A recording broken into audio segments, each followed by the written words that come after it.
In this video, we're gonna cover my history, my journey, from my early beginnings in post-Soviet Union Ukraine, my diplomat mom, who then became a bakery businesswoman, to my journey in France and how war affected my family, how I immigrated into Canada and started my own business, working with one most famous people in Quebec, and then my early journey in engineering, industrial engineering, and then going into one of the largest e-commerce player in the world, and having a massive impact there, to the current job that I'm doing and the company that I own, which is AnchorPoint Data Technologies, and how we are changing the way operational excellence and the delivery systems of every business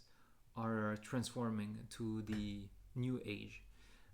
So stay with me until the end. You'll get a lot of great anecdotes and life learnings. So yeah, let's jump right into it. So we're gonna do a quick overview of my life story, life journey. I was born in Paris, in France, from a mom who was a diplomat and a dad who was aerospace engineer. Then I was sent to post-Soviet Union Ukraine to grow up with my grandparents. There was multiple reasons, but first one was health, and then my grandma, she was pediatrist, and my granddad, he was one of the main chief engineers, mechanical engineers for the automotive industry in Soviet Union. So I grew up with them while my mom was very young, and she was building her career in Paris. So I grew up educated by an engineer and a doctor, and the rest of the family who was in Ukraine. So my uncle and my cousins, and we did a lot of math and reading, and I was a very curious kid. So I grew up there until I was 9.5 years old, and at that point my mom decided to bring me back to France to continue my education there, learn French, learn English. So it was a great time. I spent then the next few years, so 10 years in France, between Paris and the west of Paris. So I went to school, did the scientific path of college and high school. So the college there is like the middle school, and then the lycée is the high school. But very quickly I realized that the French system wasn't made for me. So I went into the search of a better country that will be matching my ambition. And so I quickly landed on the opportunity to come to Canada, in Montreal, to study engineering. And I wanted to do aerospace engineering in Polytechnique Montreal. And companies like Bombardier were inspiring me. And at the time, Elon Musk was gaining a lot of traction, and so he was very inspiring, and he also started his education in Canada. So I was like, okay, let's go. So I came in here, and at that time studies in Canada were really cheap for French citizens who were immigrating into Quebec. So we were paying like the same price, not even the Canadian, the Quebecois price for the universities here, which was like $3,000 Canadian a year. Peanuts. At the time, my mom, she was doing some bakery business since like the early 2000s until like mid 2010s. But this is what happened. In 2014, Russia annexed Crimea, where some part of my mom's business was. She had bakeries in Crimea. And it created a currency collapse. So over the span of 1 week in 2014, a lot of assets that my family had just were divided by free cash flow. So when I landed in Montreal in 2014, and my mom told me that the family was going through a rough patch and she couldn't pay or support me in the new country, and I had the choice: either come back to France and continue in the French system and live diminish the expenses, but they wouldn't be zero, or still continue in Canada and live my dream. So I decided that, but I was needing way more money than a student job, and I was limited at 20 hours per week could afford. So I searched for ways to make business and make money on my own, and I landed on an opportunity to take a franchise, a painting franchise, led by College Pro. And so College Pro accepted me as a franchisee. I was given the territory of Outremont and Plateau, which is very French. And Outremont is one of the richest neighborhoods in the whole city. And I started in January of 2015, and very quickly started to learn everything about marketing, client acquisition, sales. So the first thing you learn. And honestly, within the first 3 weeks, I was already at $27,000 of revenue, which was amazing. I signed one huge deal with the former producer of Celine Dion, which was just bonkers for me. I'm here, a 90 years old kid, signing contracts with one of the most powerful people in the whole Quebec, and that was just mind-blowing to me. It was fantastic. So I continued to do that. Then in the summer we were producing those jobs, and in that time I really saw how to manage a business end to end, from the client acquisition to sales to production management to the communication, client service, team management, hiring. What did I not do? And yeah, it was a great experience. So I did that for 4 years in parallel with my studies, until a point where, by the way, that story with the university, I enrolled into aerospace engineering, but midway through my first year, our former French president, François Hollande, came to Quebec, and he said, essentially, there's a big disbalance between the amount of Quebecers who come to Canada and the amount of French people who come into Canada. And so he wanted to make the outflow of French people lesser than when it was. So they tripled the study fee.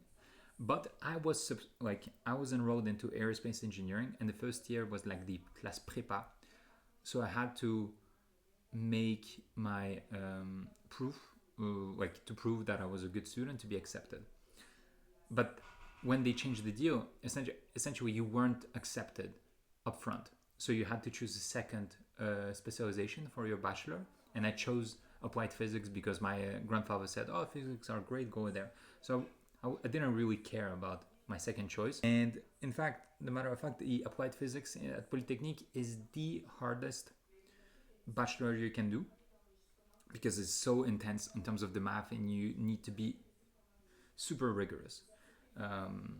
And I was having a business at the time, so in the end, they said that I couldn't change to another, bachelor, or to aerospace bachelor, even if I could, because otherwise it would triple my cost, and I was already kind of tight. So I stayed in applied physics, and so I spent a year and a half. My grades weren't that great because time is limited, and at some point I just decided in 2016, listen, it doesn't work, I'll switch, and I went into industrial engineering, which was honestly a blessing in disguise, because I understood two things. Aerospace engineering is a weird and maybe a declining industry in some sense. Bombardier wasn't doing so well. The overall competition on the markets wasn't, favorable for Canadian manufacturers. And the overall, impact of the aerospace engineering on the environment was being criticized.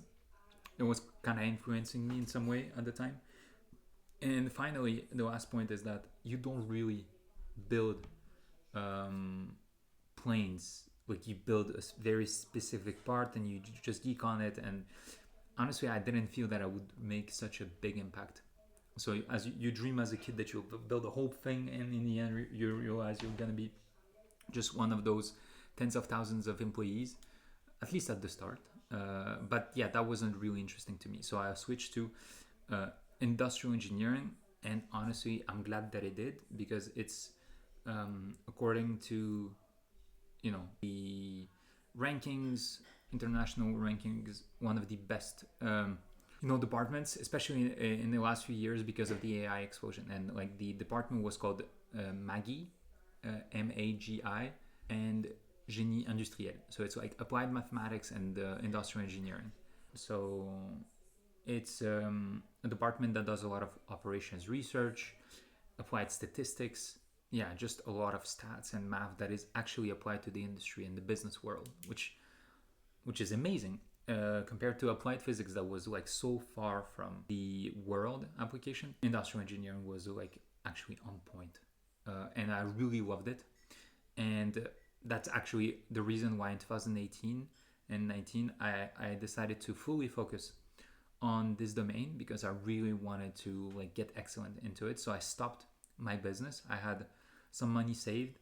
I went back to France just to get a small loan to help me finish the studies with excellence, so I could then go into the industry and do things that are a little more complex than painting houses. So that's how it started. I got fantastic grades in applied statistics and simulation. Like honestly, those topics were really interesting to me, and because they really resonated with the reality that I was living as a small business owner, where operation optimization and how to use technology, information systems, P's, was really resonating with me, because I had big struggles in terms of scaling the business with the traditional tools and the classic talent hiring. And I was hiring students during the summer, and next summer they weren't coming back. Yeah, you had to have production managers if you wanted to do things well, but they were expensive, and hiring people was a big challenge, and I didn't have the skill set at the time. So I kind of lost a lot of time with bad hires and like some bad qualities on some production. I was still obsessed, but I had to kind of be super involved to make sure that the bad quality wasn't seen by the customer and that we corrected it before the final delivery. That was super consuming, and I actually I burned out combining studies and the execution of the business. And so I was like, okay, there's a path to make things work properly, but I don't have the skill set yet. And I was looking at the other solutions that were really custom made for my business value, and I wasn't finding anything that was resonating or actually would adapt to the business. You had to build a custom system if you really wanted excellence. But I was seeing like other CRMs and ERPs, and I was like, you know what, like I better build my own Google Sheets automations and all that stuff to make it work. And I think most of the business owners, especially in SMB world, that's what they do. So yeah, started my long journey of obsessing about, okay, how the best businesses do it. Like, what is really the difference between an Amazon and another business? Why they scale so much by operating in the physical world? I'm not speaking about software that you, like a CRM that you sell and like the delivery happens instantly. What really interests me is like how a business that moves stuff around the globe can operate at such a massive scale. I find it incredible, and it's kind of the backbone, is the real economy. Like, it's not Fugazi, it's real stuff. And I went into ABB, which was a manufacturer. Like, they're a huge Swiss company.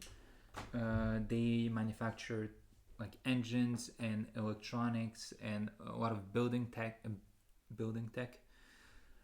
So I did join. I was hired as an industrial engineer there, first as an internship, and then like a full-time, like not a full-time role, but like an official role. I was doing part-time with my studies, and it was in a factory of printed circuit boards and emergency lighting systems. It was really interesting because that factory was like super well managed. Like the people there and the engineers and the staff, they were just incredible. Like the quality was working very well. The business was profitable. It was very impressive operation. And I came in there to do optimization of their flow of physical products and information flows. So they had like a floor with different desks that were very specialized in doing one value add activities. And I think they were like 25 different desks. Every desk had different machines. In some other rooms, you had to wear like a suit to not contaminate like the printed circuit boards. Like it was a very impressive and very meticulous operation. They had to like fulfill the orders on time and with the highest quality. So honestly, if you want to find one industry that doesn't tolerate like quality problems, you go into the PCB industry. It's like it's micro like details that you need to refine. So it was really incredible to see those people who were very meticulous, and I had to work with them, and it was a very fulfilling experience. I learned so much, and I did some optimization there, a project that worked very well. It was fun. They given me like carte blanche to apply my math formulas in there. It was really cool. And then I did some pro bono consulting for Le Chaînon. So it's an organization that was doing, that is still doing help to distressed women in the city. I did some consulting for a huge telemedicine firm that was then going public, and you might know them. They're Dialogue in Canada, and then we did their pricing model like within our school. Like we had a committee called the CCGP. It was very interesting, and then I wanted to really join a tech company that was building software and I was operating in a real physical world. I was also interested by the glamorous McKinsey and the MBB consulting. So I applied there for sure. Also, Accenture was interesting to me. So, but in the end, when I got the job offer at Essence, I was really delighted. So I went to work there. And to my delight, they were in hyper growth. And at the time, they had one of the best engineering reputation for software engineering. And what was really like phenomenal there is that they were building their own software. So the actual backbone of Essence operations was actually developed by Rami, who was the CEO, who is the CEO still, during his studies at Polytechnique in software engineering. And so his PHP developed code and applications still run when I came in, and even when I left. It was a very very like solid CRM, order management system. It was really like helping receive the orders from the customers on the website, and then make sure that they were going from received to approved, to ready to picked, to processing, and then to shipped. And then you had all the information about the clients, etc. And so I joined their fraud prevention department because this one was really in need of some data science and applied mathematics. So I started to work on fraud prediction of their trends and doing some of the AI models to predict the risk score of an order. So then of course you can't do those systems alone. So I hired some of my network, and we then established a partnership with the internal data science department at Essence, and we actually built a model that was scoring the risk of an order. And I won't go too much in detail. We also had partners with whom we worked, but the goal was to help the 40 plus agents who were manually reviewing orders to do it at scale faster. So that was my first initiative into improving efficiency with AI in operations. So that was very fun. It was a great success. And then I started to build other solutions to um, like monitor the whole health of the value chain, from the purchasing to the inbound operations to the logistics.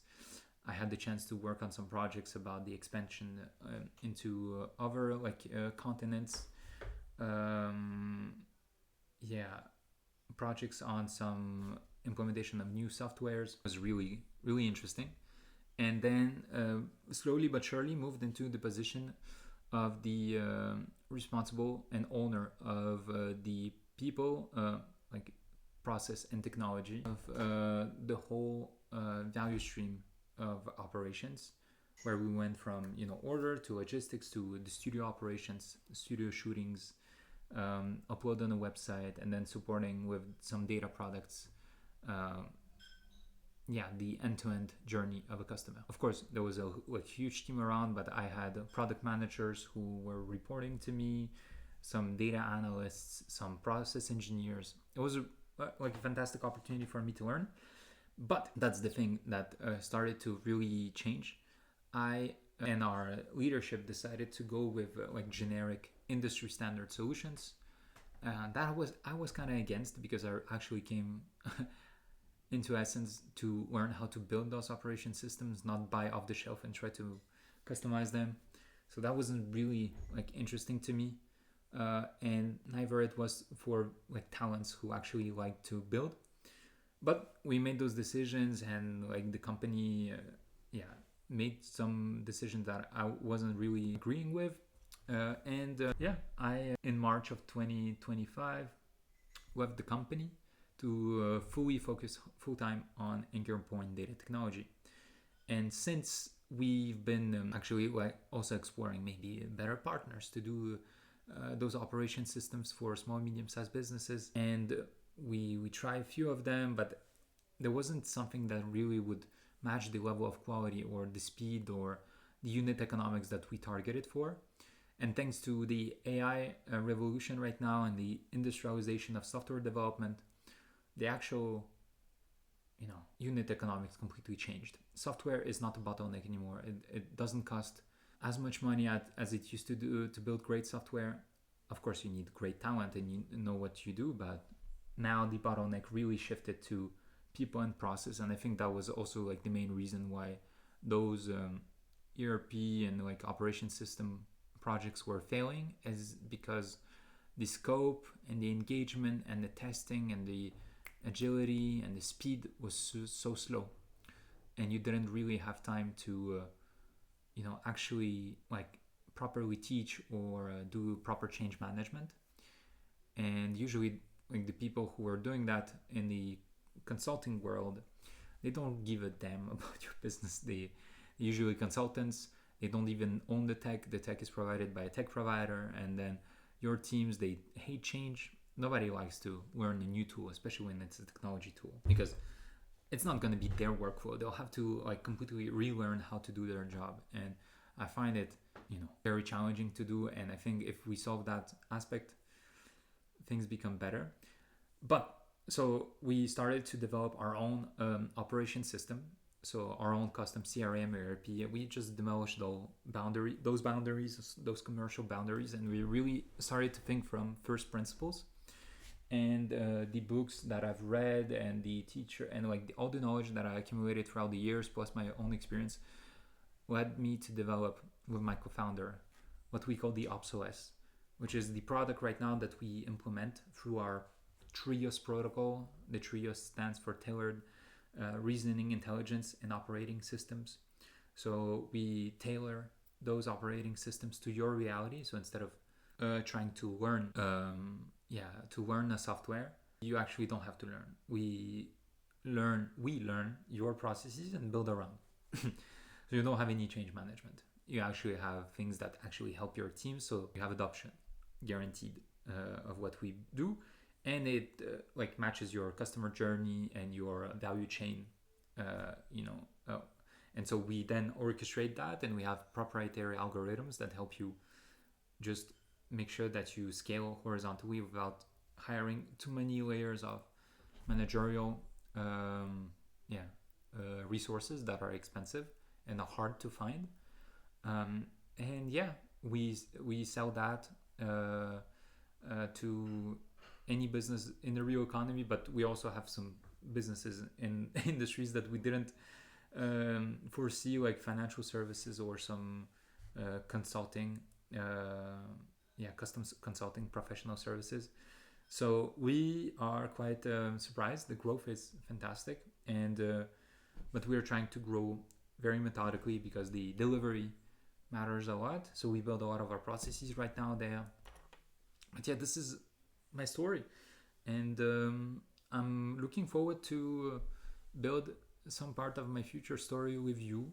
If you are my ICP, so who has a business between $2 and $100 million of revenue per year, who is a prisoner of his own Google Sheets and hundreds of different softwares that do not talk to each other, or you work way too much per day, like 60 plus hours per week, and you can't go on vacation without your phone ringing, and you want to scale and improve your deliverability and the satisfaction of your customers, so your business grows organically through the weapons of mass due diligence. Go see what Scott Galloway has to say about this. But yeah, if you recognize yourself and you want something that really helps you exit your operational prison, contact us, contact me. Let's talk. Let's see if there's a match, if we can work together. I would be delighted to learn about your business, your life, your team. We are very passionate about what we do, and I can't wait to meet you and help change your life, because we change lives. That's really like something that I was like looking for. And so have a nice day. Thank you for watching this video. Almost half an hour. So yeah, take care. Bye.